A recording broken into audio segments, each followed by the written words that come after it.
North വെക്കും, കൈ north വെക്കും, കൈ നോർത്ത് വെക്കും. ഷിജാസിന്റെ ചാനലിലേക്ക് എല്ലാവർക്കും സ്വാഗതം. ഞാൻ ഷിജാസിന്റെ മാമ കബീർ. ഷിജാസ് ഒരു 5-6 ദിവസം മുമ്പ് പെട്ടെന്ന് രാത്രി വയ്യാണ്ടായി. ഞങ്ങളെ ഒരുപാട് അവൻ പേടിപ്പെടുത്തി. ഞങ്ങൾ പെട്ടെന്ന് അവനെ ഹോസ്പിറ്റലിൽ കൊണ്ടുപോയി. ഇപ്പോഴവൻ നന്നായിരിക്കുന്നു. നിങ്ങളുടെ എല്ലാവരുടെയും പ്രാർത്ഥന കൊണ്ട് നന്നായിരിക്കുന്നു. അതുമായി ബന്ധപ്പെട്ട ചില അനുഭവങ്ങളും വിഷമങ്ങളുമാണ് ഞാനിവിടെ പങ്കുവെക്കുന്നത്. അപ്പോൾ വീഡിയോ കുറച്ച് നീളം കൂടിയതാണ്. അത് മുഴുവനായി കേൾക്കുക. നിങ്ങൾക്കതിൽ ഇഷ്ടപ്പെട്ട് കഴിഞ്ഞാൽ അത് മറ്റുള്ളവരിലേക്ക് എത്തിക്കുന്നതിന് വേണ്ടി ഷെയർ ചെയ്യുക. ഞാനും ഷിജുക്കുട്ടനും കൂടി കട്ടിലിൽ ഉറങ്ങിക്കിടക്കുകയാണ്. ഞാനപ്പോൾ ഉറങ്ങി. രാത്രി ഒരു 12:30 ആയപ്പോൾ ഇങ്ങനെ കട്ടിൽ ഡബ് ഡബ്ബെന്ന് 2 കൈ അടിക്കണ സൗണ്ടും കേട്ട് ബബ്ബ എന്നുള്ള ഒരു സൗണ്ടും കേട്ടിട്ടാണ് ഞാൻ പെട്ടെന്ന് ഉണരുന്നത്. ഉണർന്ന് നോക്കുമ്പോൾ ഇവൻ്റെ വായിലൂടെ ഉമിനീർ ഇങ്ങനെ പുറത്ത് വരുന്നുണ്ട്. കണ്ണ് 2 തുറപ്പിച്ചിരിക്കുന്നുണ്ട്. അതേപോലെ കൈ ഇങ്ങനെ അടിച്ചടിക്കണ കൈ പിന്നെ ബലം കുറഞ്ഞാണ് വരുന്നത്. കാല് 2 കട്ടിൻ്റെ പുറത്തുമായിട്ട് കണ്ണൊക്കെ തുറപ്പിച്ച് പിന്നെ ഈ ബലം കുറഞ്ഞു വരുന്നു. ഒന്നും അനങ്ങണില്ല. പിന്നെ കുറഞ്ഞു വരുന്നു. ഞാൻ അങ്ങനെ പേടിച്ച് നിലവിളിച്ച് പിന്നെ ഉമ്മയും ബാപ്പിയും എല്ലാവരും കൂടി വന്ന് അവനെയും കൂട്ടി ഹോസ്പിറ്റലിലേക്ക് കാറിൽ അപ്പം തന്നെ അടുത്തുള്ള ഹോസ്പിറ്റലിലേക്ക് നമ്മൾ എത്തിക്കുകയും ചെയ്തത്. ഷിജുക്കുട്ടനക്ക് 23 വയസ്സായി. അവനക്ക് ഇതുവരെ ഇങ്ങനെയുള്ള പ്രശ്നങ്ങളൊന്നും കണ്ടിട്ടുമില്ല, ഉണ്ടായിട്ടുമില്ല. അവനിക്ക് വെള്ളമായിട്ട് ജലദോഷങ്ങളാണ് എപ്പോഴെങ്കിലും വരാറ്. ജലദോഷം വന്നാൽ ഞങ്ങൾ അധികം ഇംഗ്ലീഷ് മരുന്നൊന്നും കൊടുക്കില്ല. ചുക്ക് കാപ്പിയോ എന്തെങ്കിലുമൊക്കെ കൊടുക്കും. അത് 2-3 ദിവസം കൊടുത്തു കഴിഞ്ഞാൽ അങ്ങനെ മാറും. വേറെ പ്രശ്നങ്ങളൊന്നും ഉണ്ടായില്ല. ഇവിടെ നമ്മൾ കൊണ്ടുപോയ ഹോസ്പിറ്റലിൽ നിന്ന് ഡോക്ടർമാരും നഴ്സുമാരും അവിടെയുള്ള എല്ലാവരും നമ്മളോട് നല്ല സഹകരിച്ച് നല്ല രീതിയിലാണ് നമ്മളുടെ അടുത്ത് പെരുമാറിയത്. ഷിജുക്കുട്ടനെ യൂട്യൂബിലും ഇൻസ്റ്റാഗ്രാമിലൂടെ എല്ലാവർക്കും അവർക്ക് അറിയാം. നമ്മുടെ അടുത്ത് തന്നെയാണ്. വീട്ടിൽ നിന്ന് ഒരു 500 മീറ്ററിൻ്റെ അടുത്ത് തന്നെയാണ് ഹോസ്പിറ്റലുള്ളത്. ന്യൂറോളജി ഡോക്ടർ നമുക്ക് MRIയും EEG എടുക്കാൻ വേണ്ടി എഴുതുന്നു. EEG ഈ ഹോസ്പിറ്റലിൽ തന്നെയുണ്ട്. MRI പുറത്താണ്. അപ്പോൾ പിറ്റേ ദിവസം 11 മണിക്ക് നമ്മൾ ബുക്ക് ചെയ്തിട്ടാണ് പോണത്. ഇവിടെ നിന്ന് ആംബുലൻസിൽ കൊണ്ടുപോയി. അപ്പോൾ ഷിജുക്കുട്ടൻ നല്ല സന്തോഷത്തിലാണ് ആംബുലൻസിലൊക്കെ പോയത്. പിന്നെ അവിടെ പോയി ഈ കുട്ടികളെ പറഞ്ഞാൽ MRI എടുക്കുമ്പോൾ പൊതുവെ ഇളകാണ്ട് കിടക്കണം. ഈ കൈയൊക്കെ ഇളകാണ്ട് കറക്റ്റായി കിടക്കണം. എന്നാലാണ് കൃത്യമായി കിട്ടുള്ളൂ. ഇവരൊന്നും അനുസരിക്കില്ല. ഇതാണ് ഇങ്ങനത്തെ കുട്ടികളുടെ രീതി തന്നെ. നമ്മൾ പറഞ്ഞ അനുസരിക്കുന്ന മാതിരി ഇവരനുസരിക്കില്ല. അപ്പോൾ പിന്നെ മയക്കിയിട്ടേ ചെയ്യാൻ പറ്റുള്ളൂ.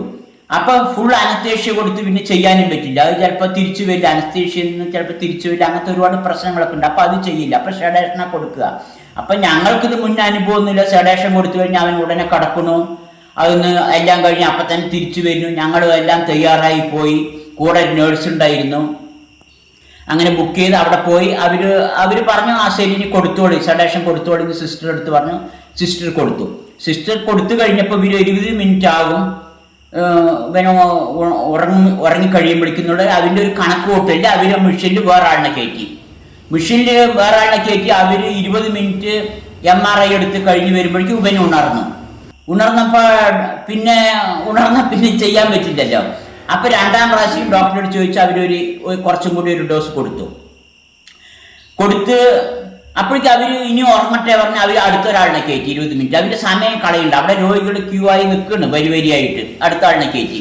അത് കഴിഞ്ഞ് നമ്മുടെ സ്ട്രക്ചറിന്ന് അവൻ്റെ മെഷീനിലേക്ക് ഇവനെ കയറ്റാൻ കൊണ്ടുപോകുമ്പോൾ ഒരു 6 ആളെങ്കിലും ഇവനെ പിടിച്ച് കയറ്റണം. ഇപ്പം വെയിറ്റ് ഉള്ളവനാണ്. 95 കിലോ വെയിറ്റ് ഉണ്ട്. ഷിജു നേരത്തെ 110 ഉണ്ടായിരുന്നാണ്. ഇപ്പോൾ കുറഞ്ഞു വന്ന് 95 എത്തിയിട്ടുണ്ട്. അപ്പോൾ 6 ആളെങ്കിലും പിടിച്ച് പൊക്കിയാൽ അവനെ ഇളകാണ്ട് വെക്കാൻ പറ്റുള്ളൂ. അതിനുള്ളിലേക്ക് നിറയെ ആളിനെ കയറ്റില്ല. ആകെ ഞാനും പിന്നെ കൂടെ 2 ആളിനെയും വെച്ച് കയറ്റിയത്. അപ്പോൾ ഇവനെ കയറ്റാൻ പറ്റില്ല. മരം തള്ളി കയറ്റുന്ന മാതിരിയാണ് എൻ്റെ മേലേക്ക് തള്ളി കയറ്റിയത്. അപ്പോൾ ഇത്തിരി മയങ്ങിയ ആൾ ഉണരുമല്ല. അങ്ങനെ ഉണർന്നപ്പോൾ ഞാൻ പറഞ്ഞ ഒരു 5 മിനിറ്റ് അവിടെ കിടന്ന് അവൻ കിടക്കും. ഇത്തിരി വെയിറ്റ് ചെയ്യുമ്പോൾ ഞങ്ങൾക്ക് വെയിറ്റ് ചെയ്യാനും പറ്റില്ല. ഞങ്ങളുടെ അവിടെ രോഗികൾ നിറയെ നിൽക്കുകയാണ്. ഞങ്ങൾക്ക് രോഗികൾ എല്ലാവരും സമന്മാരാണ്. അങ്ങനെ വെയിറ്റ് ചെയ്യുന്ന പരിപാടിയൊന്നും പറ്റില്ല. അവൻ നന്നായി ഉറങ്ങി ഇളകാണ്ട് കിടന്നാലേ നമുക്കിത് എടുക്കാൻ പറ്റുള്ളൂ പറഞ്ഞു. അങ്ങനെ അപ്പം തന്നെ മെഷീൻ വീണ്ടും ഉരുട്ടി സ്ട്രെച്ചറിലേക്ക് കയറ്റി പുറത്ത് കൊണ്ടുവന്ന് ഞങ്ങൾക്ക് ആ പ്രതീക്ഷകളൊക്കെ നഷ്ടപ്പെട്ടു. അവനും പിന്നെ അങ്ങനെ ഒരു ലെവലിൽ കിടക്കുന്നു. സെഡേഷനിലാണല്ലോ. പിന്നെ നേഴ്സ് ഡോക്ടറിൻ്റെ അടുത്ത് വിളിച്ചു ചോദിച്ചു. അവർ പറഞ്ഞു പിന്നെ ഇത്രയും കൊടുത്തതിൻ്റെ ഇരട്ടി ഡോസാണ് പിന്നെ കയറ്റിയത്. നമുക്കറിയാമല്ലോ സിറിഞ്ചിൻ്റെ വലിപ്പമൊക്കെ കണ്ടു കഴിഞ്ഞാൽ, അതിലുള്ള മരുന്നിൻ്റെ വലിപ്പമൊക്കെ കണ്ടു കഴിഞ്ഞാൽ പിന്നെയും കൊടുത്തു കഴിഞ്ഞപ്പോൾ ഇപ്പം പിന്നെ ഉറക്കമില്ലാണ്ടായി. പിന്നെ ആരോഗ്യമൊക്കെ ഒരുപാട് കാണിക്കാൻ തുടങ്ങി. ശ്വാസം വലിക്കണമാതിരി പിന്നെ അടങ്ങാറുകളൊക്കെ ഒരുപാട് കാണിക്കാൻ തുടങ്ങി. അപ്പോൾ അവർക്കൊരു പേടി പിടിക്കാൻ തുടങ്ങിയപ്പോൾ അവർ ഇനി ഞാൻ പറ്റില്ല, ഇങ്ങനത്തെ എല്ലാവരും പറ്റില്ല, അവിടെ വളകാണ്ട് കിടക്കണം, അങ്ങനെ ഇങ്ങനെ പറ്റുള്ളൂ, ഇങ്ങനെ കൊണ്ടുപോയിക്കോളിന്നായി. ഞങ്ങൾ കുറച്ച് നേരത്തെ സെഡേഷൻ കഴിഞ്ഞിട്ട് ഞങ്ങൾ 15 മിനിറ്റോളം അവിടെ ഇരുന്നിട്ടും അവർ വേറെ ആളിനെ കയറ്റുകയാണ്. ഇവൻ്റെ കാര്യം അവർ പരിഗണിക്കില്ല, ഇവൻ്റെ കാര്യം അവർ ഒഴിവാക്കി. അവർ പറഞ്ഞത് ഇവനെ നേരെ കിട്ടില്ല എന്ന് അവർ മനസ്സിലാക്കി, നേരെ കടന്നു കിട്ടാൻ കിട്ടില്ല എന്ന്. ഇവനാണെങ്കിൽ നല്ല ക്ഷീണത്തിലും ഇതിൻ്റെ ഡോസിലും വെപ്രാളത്തിലും ഒരുപാട് ടെൻഷനിലാണ് ഇവന്. അത് കഴിഞ്ഞ് 15 മിനിറ്റ് കഴിഞ്ഞിട്ടാണ് ഞങ്ങൾ ഇവർ കൊണ്ടുപോയിക്കോളി എന്നുള്ള തീർത്ത് പറഞ്ഞപ്പോഴാണ് ഞങ്ങൾ ഇവനെയും കൊണ്ട് പിന്നെയും വീണ്ടും ആംബുലൻസിൽ കയറ്റി വരുന്നത്. ആ ക്ഷീണമാണ് അവനിക്ക് മുഖത്തൊക്കെ കാണുന്നത്. പക്ഷെ അവർ അവിടെ തന്നെ കുറച്ച് നേരം കിടക്കാനുള്ള സൗകര്യം തന്നു പറഞ്ഞാൽ നമുക്ക് ചെയ്യാൻ പറ്റുമായിരുന്നു. പക്ഷെ അവർ ഒഴിവാക്കുമ്പോൾ നമുക്ക് പിന്നെ നിവൃത്തിയില്ലല്ലോ. തിരിച്ചു കൊണ്ടുവന്നു. ആ കൊണ്ടുപോകുന്ന സീനാണ് ആംബുലൻസിൽ അവൻ കിടക്കില്ല, എന്നിട്ടും ആംബുലൻസിൽ ഇരിക്കലാണ്. അവൻ അങ്ങനെ ഒന്നിനും സഹകരിക്കില്ല. അങ്ങനെ ഇരുത്തി കൊണ്ടുവന്ന് അങ്ങനെ ECG എടുക്കാൻ റൂമിൽ കൊണ്ടുപോയി. ECG എടുക്കാൻ റൂമിലേക്ക് ഈ ബെഡിൽ തന്നെ കൊടുത്തപ്പോൾ അവൻ അങ്ങോട്ടും ഇങ്ങോട്ടൊക്കെ തലയാനിക്കിയിട്ട് ആദ്യം എടുക്കാൻ പറ്റിയില്ല. പിന്നെ ഡോക്ടർ സിസ്റ്ററിന് വിളിച്ചു പറഞ്ഞു, നിങ്ങൾ റൂമിൽ പോയി എടുക്കുന്ന. അവൻ റൂമിൽ പിന്നെ ഈ മരുന്നിൻ്റെ ഡോസിൽ ഫുള്ളായി ഉറങ്ങുമായിരുന്നു. അപ്പോൾ സിസ്റ്റർ വന്ന് ഇതൊക്കെ തലയിലൊക്കെ കുത്തി ECG നന്നായി കിട്ടി. അതിൽ ചെറിയ വേരിയേഷൻ ഉണ്ടെന്നാണ് ഡോക്ടർ പറഞ്ഞത്. അവർ പറഞ്ഞാലേ നമുക്കറിയുള്ളൂ. പിന്നെ നമ്മൾ കിടന്ന ഹോസ്പിറ്റലിൽ എത്തിയ ശേഷമാണ് ഈ EG എടുക്കുന്നത്. ഇത്തരത്തിലുള്ള അധികം കുട്ടികളും ഒന്നിനും സഹകരിച്ച് നിൽക്കില്ല. ഇത് തന്നെയാണ് ഇവൻ്റെ അവസ്ഥയും, ഇത് തന്നെയാണ് ഇതിൻ്റെ പ്രശ്നവും. അപ്പോൾ സഹകരിക്കേണ്ടത് ആരാണ് പറഞ്ഞാൽ നമ്മളും സമൂഹവും കൂടെ നിൽക്കുന്നവരാണ്. ഇവർക്കനുസരിച്ച് നിൽക്കേണ്ടത്. എന്നാൽ മാത്രമേ ഇതിൻ്റെ പ്രശ്നം പരിഹരിക്കാൻ കഴിയുള്ളൂ. അല്ലാതെ ഇവരിനെ സഹകരിച്ച് കിട്ടില്ല. അതാണ് അതിൻ്റെ പ്രശ്നമുള്ളത്. അപ്പം നമ്മൾ ഹോസ്പിറ്റലിൽ ഇതേമാതിരി പോകുന്ന സമയത്ത്, ബസ് കയറുന്ന സമയത്ത്, അതേമാതിരി സ്കൂളുകളിൽ ഇവർ ചിലപ്പോൾ സൗണ്ട് ഉണ്ടായിക്കൊണ്ടേയിരിക്കും, അടുത്ത കുട്ടികളെ ശല്യം ചെയ്തുകൊണ്ടിരിക്കും, ബുദ്ധിമുട്ടിച്ചുകൊണ്ടിരിക്കും. അതേമാതിരി കല്യാണം കഴിക്കുമ്പോൾ പ്രശ്നങ്ങളുണ്ടാവും. ഹോട്ടലിൽ പോകുമ്പോൾ അവർക്ക് പെട്ടെന്ന് വേണമെന്നുള്ള പ്രശ്നങ്ങളുണ്ടാവും. അവിടെ ചിലപ്പോൾ സൗണ്ട് ഉണ്ടാക്കും, പൊതുവിടങ്ങളിൽ സൗണ്ട് ഉണ്ടാക്കും. സർക്കാർ ഓഫീസിൽ പോയാൽ ഇവർക്ക് പെട്ടെന്ന് കിട്ടുന്നുണ്ടാവും. ഒരു ഡോക്ടറിനെ കാണാൻ പോയാൽ അവിടെ ഇരുന്ന് മുഷിയാൻ ഇവർക്ക് കഴിയില്ല, ഇവർ സൗണ്ട് ഉണ്ടാക്കും. ഡോക്ടർമാരാണെങ്കിൽ പെട്ടെന്ന് പിന്നെ വിളിക്കില്ല, അവിടെ വെയിറ്റിംഗ് ലിസ്റ്റിൽ ഇങ്ങനെ സീനിയറിറ്റി പ്രകാരം നിൽക്കും. അപ്പം അങ്ങനെ എല്ലാവരുടെയും പ്രശ്നങ്ങളാണ്. ഇപ്പോൾ ഡോക്ടറെ അടുത്ത് പോയി ഞങ്ങളുടെ അവിടെ വരുന്നവർ എല്ലാവരും രോഗികളാണ് പറയും, ഞങ്ങൾക്ക് എല്ലാവരും ഒരേമാതിരിയെന്ന് പറയും. പക്ഷെ രോഗികൾ അങ്ങനെയാണെങ്കിലും ഇവരങ്ങനെയല്ല, ഇവരെല്ലാവരും വ്യത്യസ്തമാണ്. ഇപ്പം നമുക്ക് കയ്യോ കാലോ ഇല്ലാത്തവർ അങ്ങനെയുള്ള കുട്ടികളൊക്കെ പറഞ്ഞ് മനസ്സിലാക്കി അറിയും. കണ്ണില്ലാത്തവരാണെങ്കിൽ പറഞ്ഞ് മനസ്സിലാക്കി അറിയും. പിന്നെ മനസ്സിലാക്കാൻ കഴിയില്ല. പിന്നെ എത്ര പറഞ്ഞാലും മനസ്സിലായില്ല ഇവർക്ക്. ഇതാണ് ഇതിൻ്റെ പ്രശ്നം. ഇവിടെയാണ് രക്ഷിതാക്കൾ ബുദ്ധിമുട്ടിയിരിക്കുന്നത്. അപ്പം നമ്മൾ സമൂഹത്തിലുള്ള ഈ ജനങ്ങളെല്ലാവർക്കും ഇവരെങ്ങനെയാണെന്ന അവസ്ഥ മനസ്സിലാക്കി അവർക്ക് വേണ്ട സപ്പോർട്ടും വളവും ചെയ്തു കൊടുത്താൽ മാത്രമേ രക്ഷിതാക്കൾക്ക് ഇവരിവിടെ പിടിച്ചു നിൽക്കാൻ കഴിയുള്ളൂ. എല്ലാവരുടെയും പിന്തള്ളപ്പെടുമ്പോൾ ഇവർ പരാജയപ്പെടുന്നു. ഇപ്പം നമ്മുടെ ഒരു പൈസയുണ്ട്, നോക്കാൻ തയ്യാറാണ്, കൊണ്ടുപോകാനും തയ്യാറാണ്, ചെയ്യാനും തയ്യാറാണ്. പക്ഷെ അവർ സഹകരിച്ചില്ല എന്നൊറ്റ കാരണം കൊണ്ടാണ് നമ്മൾ അവിടെ തോറ്റു വരുന്നത്. നമ്മുടെ വിചാരം നമുക്ക് പോയ ഇത് മയക്കി കഴിഞ്ഞ ഉടനെ ഇഞ്ചക്ഷൻ എടുത്തു, സ്കാനിങ്ങിന് സമ്മതിച്ചു, ആ റിസൾട്ടായി വന്നു, ആ കാര്യം പരിഹരിച്ചു എന്നാണ്. പക്ഷെ നമ്മൾ വിചാരിച്ച കാര്യമല്ല അവിടെ നടക്കുന്നത്. നമ്മളങ്ങനെ ഓരോരോ കാര്യത്തിനും ഇതിൻ്റെ കൂടെ പോകുമ്പോൾ നമ്മൾ പുതിയത് ഓരോരോന്ന് അനുഭവിച്ചും പഠിച്ചും കൊണ്ടിരിക്കുകയാണ്. നമ്മൾ രക്ഷിതാക്കൾ ജീവിച്ചിരിക്കുമ്പോൾ തന്നെ ഈ കുട്ടികൾക്ക് വേണ്ട കാര്യം ചെയ്തു കൊടുക്കാൻ കഴിയാതെ, എല്ലാ സൗകര്യങ്ങളും ഉണ്ടായിട്ടും കൂടി ചെയ്തു കൊടുക്കാൻ കഴിയാതെ പരാജയപ്പെട്ട് തോറ്റു പോകുമ്പോൾ നമ്മളില്ലാത്ത കാലത്ത് അതിൻ്റെ അവസ്ഥ എന്താണെന്ന് ആലോചിച്ചിട്ടാണ് ഈ എല്ലാ രക്ഷിതാക്കളും വിഷമിക്കുന്നത്. ഇവർക്കൊരു ആഹാരം ചോദിച്ചു വാങ്ങാനും കൂടി അറിയില്ല, ഒരുപാട് വിഷമിക്കുക. എല്ലാ കുട്ടികളും ഒരേമാതിരിയില്ല, പല നല്ല കഴിവുള്ള കുട്ടികളുണ്ട്, ഒരുപാട് മോശം വീട്ടിൽ നിന്ന് ഇറക്കാൻ പറ്റാത്ത കുട്ടികളും കൂടിയുണ്ട്, വീട്ടിൻ്റെ ഉള്ളിൽ തന്നെ അടച്ചു വെച്ച കുട്ടികളുണ്ട്. ഒരുപാട് തരത്തിലാണ് ഇന്നത്തെ കുട്ടികളുള്ളത്. ഇപ്പോഴാണെങ്കിൽ ഇത് കൂടി വരുള്ളൂ, പെരുകി വരുന്നു ജനിക്കുന്ന കുട്ടികൾ. നമുക്ക് ഒരുപാട് കുട്ടികളെ അറിയാം. നമ്മൾ യൂട്യൂബിലും അതേമാതിരി ഇങ്ങനത്തെ ഗ്രൂപ്പിലൊക്കെ ഉള്ളത് കൊണ്ട് ഒരുപാട് കുട്ടികളെ അറിയാം. ഒരുപാട് രക്ഷിതാക്കളാണ് ഇതിൻ്റെ വിഷമം അനുഭവിച്ച് ജീവിക്കുന്നത്. എല്ലാവിടുന്നും അവർക്ക് പരാജയമാണ് ഉണ്ടാകുന്നത്. ഇവരിത് പരാജയം ഏറ്റെടുത്ത് ഇവരിത് എവിടെയാ പറയാ പറഞ്ഞ അപമാനം സഹിച്ചിരിക്കുന്നവരാണ്. ഇങ്ങനെ എല്ലാവരുടെയും ബുദ്ധിമുട്ടുമ്പോഴാണ് ഇവർ ആത്മഹത്യനെ കുറിച്ചും പലരും ചിന്തിക്കുന്നത്. അങ്ങനെ ചിന്തിക്കുന്ന പലവരിനെ എനിക്കറിയാം. ആത്മഹത്യക്ക് വേണ്ടി ചിന്തിക്കുന്ന ഒരുപാട് ആളുകളിനെ എനിക്കറിയാം. അവരൊക്കെ നമ്മളോട് സംസാരിക്കുന്നുണ്ട്. അവർ പുറത്തൊന്നും സംസാരിക്കില്ല. ഇത്തരം കുട്ടികളുടെ രക്ഷിതാക്കളോ അവരുമായി ബന്ധപ്പെട്ട ആളുകളെ കാണുമ്പോഴാണ് അതിൻ്റെ വിഷമങ്ങൾ അവർ പങ്കുവെക്കുന്നത്. നമ്മൾ യൂട്യൂബിലും അതേമാതിരി ഇങ്ങനത്തെ ഗ്രൂപ്പിലൊക്കെ നിറയെ കണക്ഷൻ ഉള്ളത് കൊണ്ട് എന്നെ ഒരുപാട് രക്ഷിതാക്കൾ ഇങ്ങനെ വിളിച്ച് കരയാറുണ്ട്. ഞങ്ങൾക്ക് ആരുമില്ല പറഞ്ഞിട്ടുള്ള ഒരുപാട് വിഷമങ്ങൾ എൻ്റെ അടുത്ത് പങ്കുവെക്കാറുണ്ട്. എൻ്റെ ആ അറിവും ആ വിഷമമാണ് ഞാൻ നിങ്ങളിലൂടെ ഇവിടെ പറയുന്നത്. ഈ ഇങ്ങനത്തെ കുട്ടിയാണെന്ന് അറിഞ്ഞ് ഭർത്താവ് ഉപേക്ഷിച്ച് അമ്മ മാത്രം നോക്കുന്ന കുട്ടികൾ, വരുമാനമില്ല, ഈ കുട്ടിനെ വിട്ട് അമ്മയ്ക്ക് ജോലിക്ക് പോകാൻ പറ്റില്ല. അതേമാതിരി ഈ കുട്ടിനെ ഉപേക്ഷിച്ച് ഭർത്താവ് നോക്കുക, അച്ഛൻ നോക്കുക, അമ്മ ഉപേക്ഷിച്ച് പോയി ഇവര്. ഭർത്താവും അമ്മയും ഉപേക്ഷിച്ച് പോയിട്ട് വയസ്സായ 80 വയസ്സായ മുത്തിയമ്മയും മുത്തച്ഛന്മാരും നോക്കുന്നവര്. ചിലവർക്ക് ഈ കുട്ടികളെ പഠിപ്പിക്കാനും വളർത്താനും നല്ല പൈസ വേണം. അപ്പൊ അവര് വിദേശത്ത് എവിടെയെങ്കിലും പോയി ജോലി ചെയ്യും, ഇവർക്ക് പൈസ കൊടുക്കും. ഈ വയസ്സായ അച്ഛനമ്മമാർക്ക് എങ്ങനെ നോക്കാൻ കഴിയും? അവരങ്ങനെയൊക്കെ കുറച്ച് നോക്കും, ചില പുരോഗതികളുണ്ടാവും, മാത്രം തന്നെ അങ്ങനെ വിഷമം അനുഭവിക്കുന്നവര്. പിന്നെ അതേമാതിരി ഈ കുട്ടികളെ നോക്കാൻ വേണ്ടി ജോലി ഉപേക്ഷിച്ച് ഇവന്റെ കൂടെ ഇരുന്ന് അങ്ങനെയൊരു മാറ്റം ഉണ്ടാക്കാൻ വേണ്ടി ശ്രമിക്കുന്നവര്.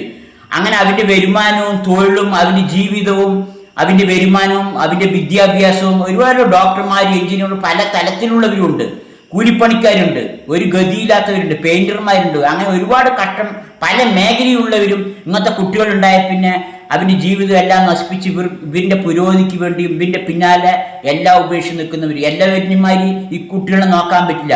ഈ കുട്ടികളെ ഒരു കണ്ണ് ഇവിടെയാണെങ്കിൽ നമ്മൾ ജോലി ചെയ്യുന്ന സ്ഥലത്ത് ഒരു കണ്ണ് വെച്ചിട്ട് നോക്കണം, 2 കണ്ണ് വേണം ഇവർക്ക് നോക്കണമെങ്കിൽ. ഇവര് എപ്പോഴും അശ്രദ്ധയായി നമ്മ ഇരുന്നവർ എന്ത് വേണമെങ്കിലും പുലിവാലുണ്ടാക്കും. അങ്ങനെയാണ് എപ്പോഴും ഒരു കണ്ണ് ഇവന്റെ പിന്നിലെ രക്ഷിതാക്കൾക്ക് വേണം. എല്ലാ കുട്ടികളുടെയും മാതിരിയല്ല ഇവര് നോക്കാൻ ഒരുപാട് കഷ്ടമാണ്, പഠിപ്പിക്കണമെങ്കിൽ ഒരുപാട് കഷ്ടമാണ്. ഇവർക്ക് ആശുപത്രി ചെലവ് കൂടുതലാണ്. സ്പീച്ച് തെറാപ്പി പറഞ്ഞ പ്രൈവറ്റിൽ പോയ മണിക്കൂർ 400, 300 പല തരത്തിലുണ്ട്. ഇതിന് മുന്നോട്ട് കൊണ്ടുവരാൻ വേണ്ടി അവർ ഒരുപാട് കഷ്ടപ്പെട്ട് ലോണും കടവും എടുത്തിട്ട് സ്പീച്ച് തെറാപ്പി നടത്തുന്നവരുണ്ട്. അങ്ങനെ കടം മുടിഞ്ഞ് പെരുവഴിയിലായവരുണ്ട്.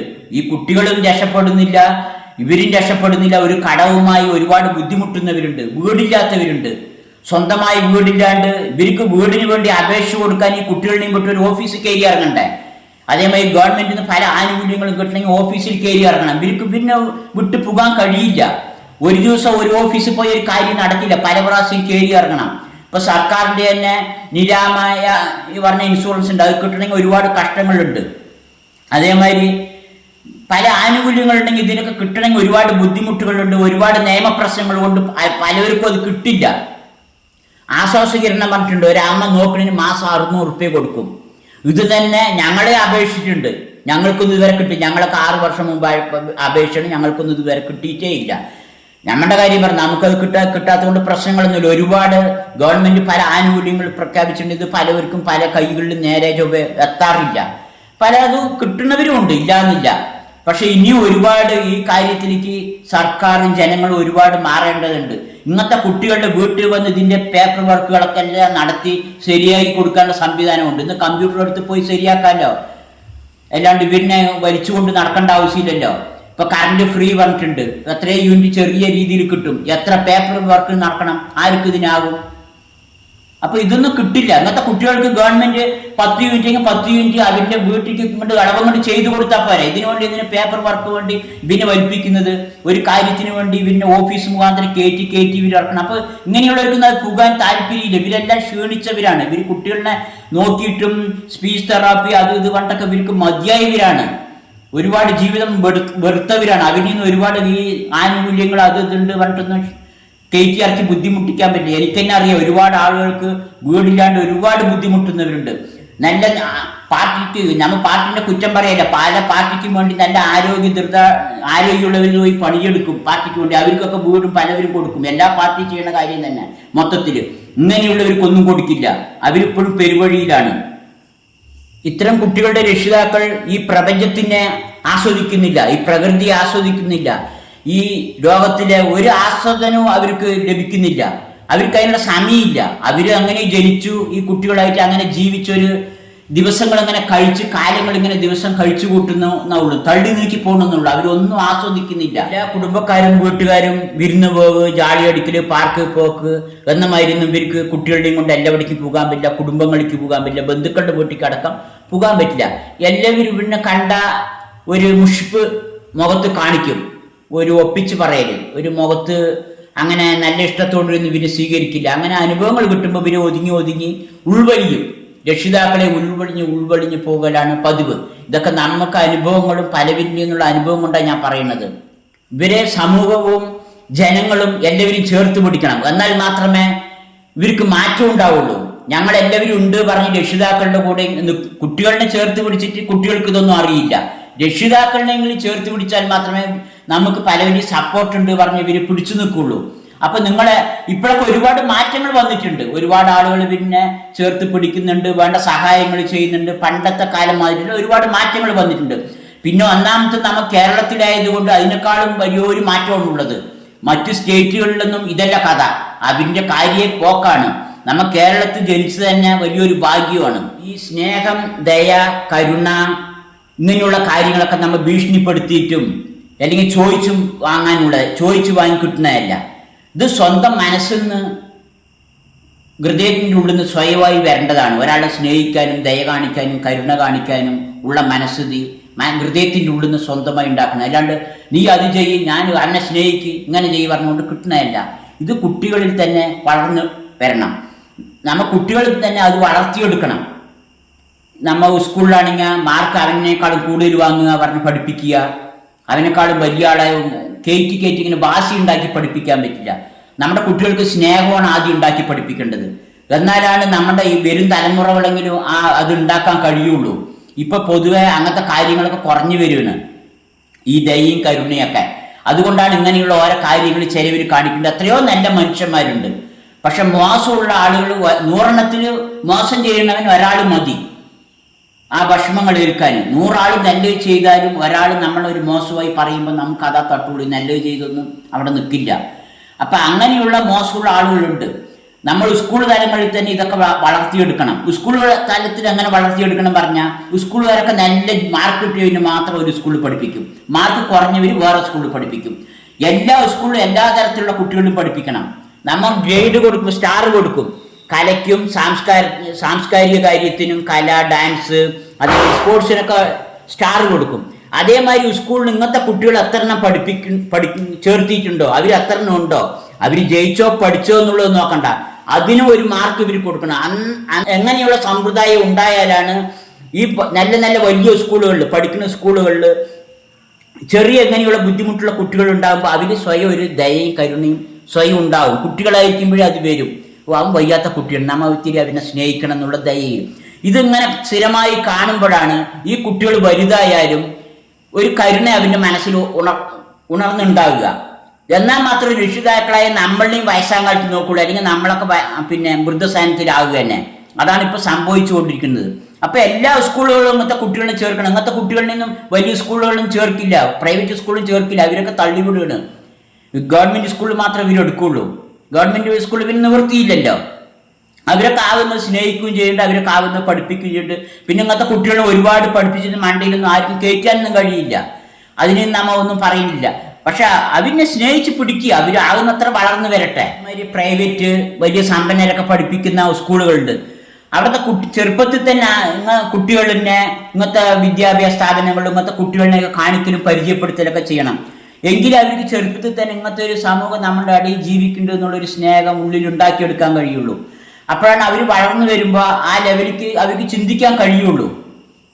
വിദ്യാഭ്യാസ സ്ഥാപനങ്ങളിൽ കലയും ഈ സ്പോർട്സും മാത്രം പോരാ, അതിൻ്റെ കൂടെ കരുണയും ദയയും കൂടി പഠിപ്പിക്കണമെങ്കിൽ, കാണിച്ചു കൊടുക്കണമെങ്കിൽ അവിടെ ഇങ്ങനത്തെ ഒരു കുട്ടി സ്കൂളിൽ ഉണ്ടായിരിക്കണം. ഇതുപോലെ പലതരത്തിലുണ്ടാവും. കണ്ണ് കാണാത്തവരുണ്ടാവും, ഈ കൈ ഒടിഞ്ഞവരുണ്ടാവും, പലതരത്തിലുണ്ട്, സെർബ്രൽ പാൾസി ഉണ്ടാവും, പലവരുണ്ടാവും. അങ്ങനത്തെ എല്ലാ കുട്ടികളും എല്ലാ സ്കൂളിലും വേണം. എല്ലാവരും എങ്കിലേ ഇവര് ഉണർവുണ്ടാവുള്ളൂ, അല്ലാതെ ഉണ്ടായില്ല. നായനെയും പൂച്ചനെയും മാത്രം സ്നേഹിക്കാൻ പഠിപ്പിച്ചുകൊണ്ടിരും. മനുഷ്യനെ, ഈ വയ്യാത്ത മനുഷ്യന്മാരെ സ്നേഹിക്കാനും ചെറുപ്പം മുതലേ പഠിപ്പിച്ചു കൊടുക്കണം. എങ്കിലേ രക്ഷിതാക്കൾക്കും രക്ഷയുള്ളൂ. അല്ലെങ്കിൽ ആ രക്ഷിതാക്കളുടെ കാര്യം പോക്കാണ്. എല്ലാവരും പണത്തിന്റെ പിന്നാലെയാണ് ഓടുന്നത്, എങ്ങനെയെങ്കിലും പണം ഉണ്ടാക്കുന്നത്. ആ രീതി കൊണ്ടാണ് നമ്മളേക്ക് ഇങ്ങനെ സ്കാനിങ് സെന്ററുകാരൊക്കെ തട്ടിക്കളയുന്നത്. ഇവരില്ലെങ്കിൽ വേറെ സ്കാനിങ് സെന്ററുകാർ നമുക്ക് നോക്കാനുണ്ടാവും, അത് അടുത്ത സ്റ്റെപ്പ്. പക്ഷെ രക്ഷിതാക്കള് പാവപ്പെട്ടവരുണ്ടല്ലോ, രക്ഷിതാക്കൾ ഒരുപാട് ചീരഴിയല്ലോ. എല്ലാവർക്കും ഒരുപാട് കഷ്ടപ്പെടാൻ കഴിയില്ലല്ലോ. ഒരുപാട് കഷ്ടപ്പെടുന്ന സമൂഹമാണ് ഇങ്ങനത്തെ കുട്ടികളുടെ രക്ഷിതാക്കൾ. ഇവരിനെ പീഡിപ്പിക്കാനും ബുദ്ധിമുട്ടിക്കാനും പറ്റില്ലല്ലോ. സ്നേഹത്തോട് ചേർത്ത് പിടിക്കണ്ട. എല്ലാവരും ഉണ്ട് പറയുമ്പോഴേ അവർക്ക് ഈ ലോകത്ത് ജീവിക്കാൻ ഒരു ആഗ്രഹം ഉണ്ടാകുക. നിങ്ങൾ പ്രാദേശികമായി ഇത്തരം കുട്ടികളുള്ളവിടെ അവർക്ക് ആവശ്യമായ സഹായങ്ങൾ, ഗവൺമെന്റിൽ നിന്ന് കിട്ടുന്ന സഹായങ്ങൾ, അതേമാതിരി അവിടെയുള്ള ലോക്കലായിട്ടുള്ള ആളുകൾ സംഘടിച്ച് അവർക്ക് ആവശ്യമുള്ള സഹായങ്ങളും അന്വേഷണങ്ങളും ഞങ്ങളും കൂടെയുണ്ട് പറഞ്ഞ് വേണ്ട ഒന്ന് ഇടയ്ക്കിടയ്ക്ക് ചെയ്തു കൊടുക്കുക, അന്വേഷിക്കുക, സപ്പോർട്ട് ചെയ്തു കൊടുക്കുക. അപ്പോൾ അവർ നമ്മളൊക്കെ ഉണ്ട് എന്നുള്ള ഒരു ഇതിൽ അങ്ങനെ അഡ്ജസ്റ്റ് ചെയ്ത് പോകും. ഇന്നത്തെ രക്ഷിതാക്കൾ പൊതുവെ പല പ്രതിസന്ധികളും നോക്കി അവർ മനസ്സ് മടുത്ത് അവരുടെ ഹൃദയങ്ങളൊക്കെ കല്ലായി പോയവരാണ്. അവർ നമ്മളുടെ മുന്നിൽ കൈനീട്ടിയൊന്നും വരില്ല, എൻ്റെ മകനെ സഹായിക്കുന്നു, അവരെല്ലാം കൊണ്ട് പരാജയപ്പെട്ടു പോയവരാണ്. നമ്മൾ കണ്ടറിഞ്ഞ് അങ്ങോട്ട് പോയി ചോദിക്കണം, നിങ്ങൾക്ക് എന്ത് സഹായമാണ് വേണ്ടത് പറഞ്ഞ് ഒരു ഓഫീസിൽ പോവുകയാണെങ്കിൽ കൂട്ടിയിട്ട് പോവുകയോ ആ കാര്യം എങ്ങനെ ചെയ്തു കൊടുക്കുകയൊക്കെ നമ്മൾ കണ്ടറിഞ്ഞ് ചെയ്യണം. നമ്മൾ രക്ഷിതാക്കൾ ചോദിച്ചു വരില്ല. ഹൃദയങ്ങളൊക്കെ മടുത്ത് എല്ലാ വിശ്വാസവും നഷ്ടപ്പെട്ട് എല്ലാ കാര്യവും മടുത്ത് കല്ലുമായിട്ട് അവരെങ്ങനെ നേരം വെളുക്കുന്ന ദിവസവും മാസങ്ങളും ആഴ്ചകളും വർഷങ്ങളും കഴിഞ്ഞു പോണത് അറിയാതെ അങ്ങനെ ഉരുണ്ടു പോകുന്നവരാണ്. നമ്മൾ അവരുടെ അടുത്ത് പോയിട്ട് ചെയ്തു കൊടുക്കണം. നമ്മൾ അവരുടെ അടുത്ത് എത്തപ്പെട്ട് ചെയ്തു കൊടുക്കണം. അതിന് നമ്മളെല്ലാവരും സഹായിക്കും. നമ്മളിപ്പം വയനാട് ദുരന്തം ഉണ്ടായി, അതേമാതിരി നിമിഷപ്രിയന്റെ പ്രശ്നങ്ങളായി, നമ്മളെല്ലാവരും സഹായിക്കില്ല. ഒരു ജീവന് വേണ്ടി കോടികൾ കൊടുക്കാൻ തയ്യാറല്ലേ?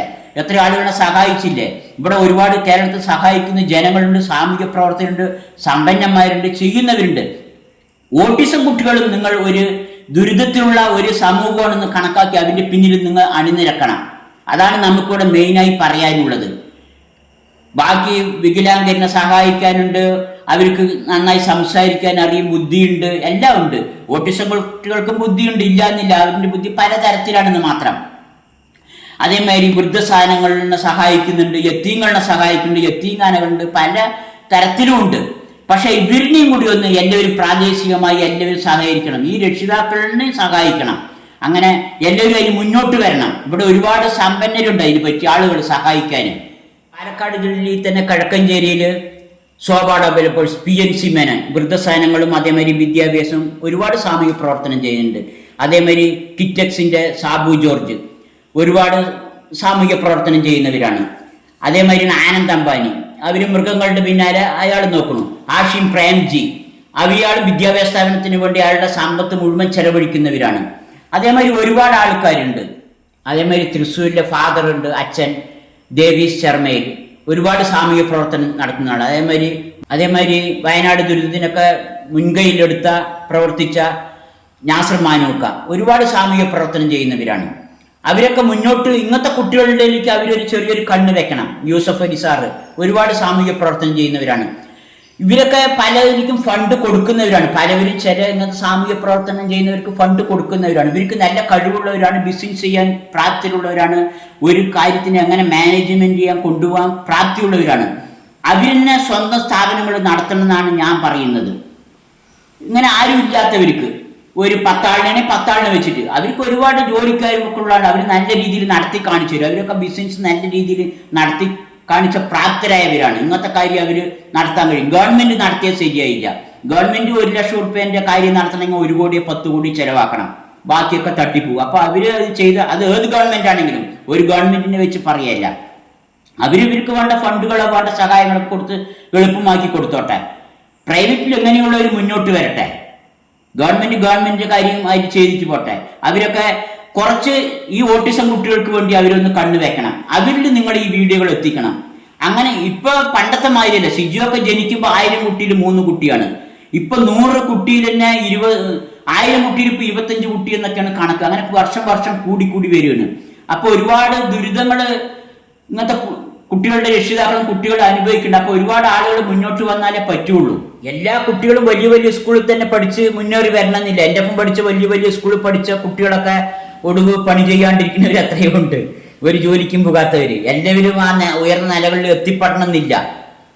സാധാരണ ഗവൺമെന്റ് സ്കൂളിലും സാധാരണ ഒന്നും പഠിച്ചവരും പഠിക്കാത്തവരൊക്കെ ഉയർന്ന തലങ്ങളിലെത്തിയ കഥകളൊക്കെ നമുക്ക് ഒരുപാട് യൂട്യൂബിലൂടെ അല്ലാണ്ടൊക്കെ അറിയും.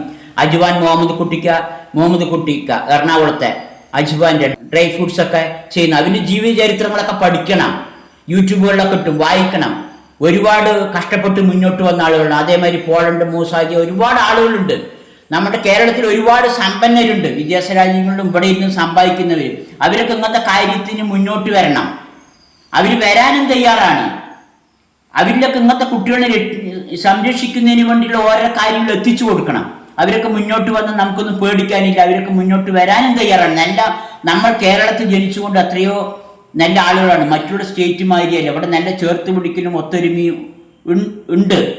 കുറച്ച് ആളുകളെ മോശമുള്ളൂ. ഞാൻ നേരത്തെ പറഞ്ഞ മാതിരി 100-ൽ ഒരാളെ മോശം. എന്നെ 100 ആൾ നല്ലത് പറഞ്ഞാലും എനിക്ക് അതൊക്കെ മറന്നു പോകും. ഒരാൾ മോശം പറഞ്ഞാൽ അത് നമുക്ക് കാര്യമായിട്ട് എടുക്കുകയുള്ളൂ. അപ്പോൾ അതങ്ങനെയാണ് അതിൻ്റെ രീതി. അപ്പോൾ നമ്മളെല്ലാവരും ഒത്തുപിടിച്ച് എല്ലാവരും ഇങ്ങനത്തെ കുട്ടികളുടെ വേണ്ടി ചേർത്ത് പിടിക്കുക. അതിനു വേണ്ടിയാണ് ഞാൻ വീഡിയോ ചെയ്യുന്നത്, ഇപ്പോൾ പറയുന്നത്. ഇങ്ങനത്തെ പല ജനങ്ങളിലും പല നമ്മുടെ നാട്ടുകാരിലും എത്തിപ്പെട്ട് പിന്നെ ചേർത്ത് പിടിക്കണം. എല്ലാവർക്കും സിജിക്കുട്ടനെ എന്നെ കിട്ടിയമാതിരി കിട്ടില്ല.